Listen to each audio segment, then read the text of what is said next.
Bom dia, Nádia. Bom dia a todos que acompanham a Notícia da Manhã. A primeira coisa que a família deve fazer no caso de morte de um familiar ou mesmo passageiro aí ferido é procurar a empresa, nesse caso do acidente, a Transbrasiliana, mas a empresa que é responsável, a empresa pelo ônibus que foi envolvido nesse acidente. Caso não haja um acordo com a empresa, aí sim o familiar deve procurar a justiça para buscar os seus direitos em relação tanto a indenizações, ao seguro também. Nós vamos conversar com o conciliador aqui do PROCON, o Campelo Júnior, que pode trazer mais detalhes a respeito da tramitação desses processos e como que a família deve proceder no caso de não ser amparada.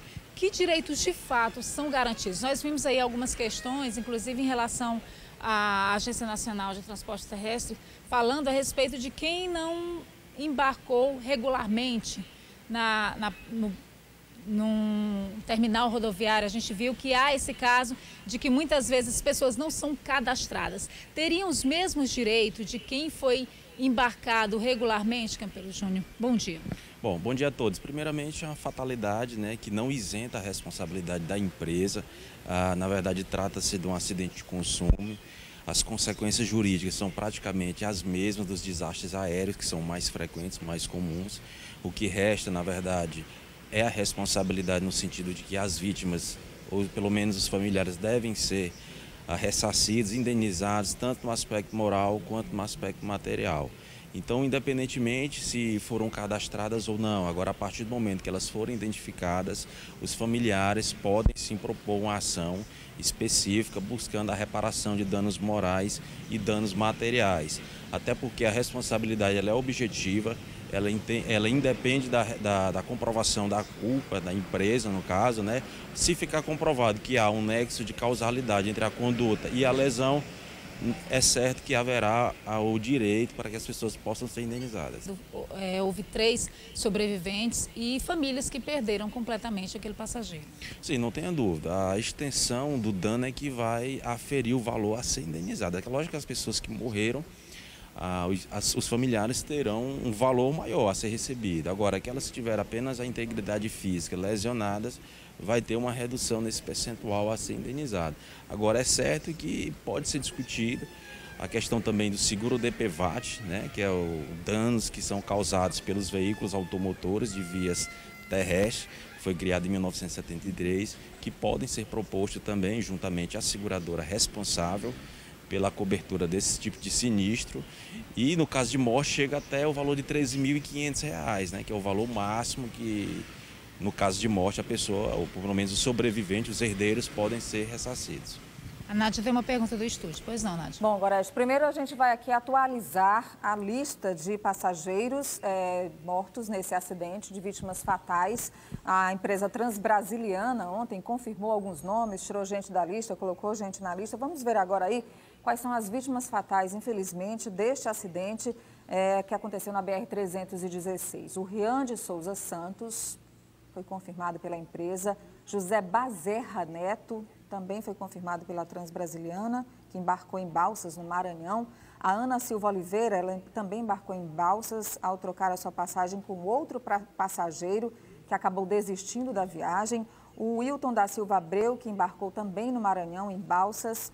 A Flaviana da Silva Souza, que embarcou no ônibus na cidade de Riachão do Maranhão e comprou a passagem direto com o motorista. E o Antônio Francisco dos Santos, que era o motorista da empresa. Independente das responsabilidades, Campelo, se a culpa foi do motorista do ônibus ou do caminhão, essas vítimas e as famílias, no caso as famílias dessas vítimas fatais e das pessoas feridas, poderão ser indenizadas.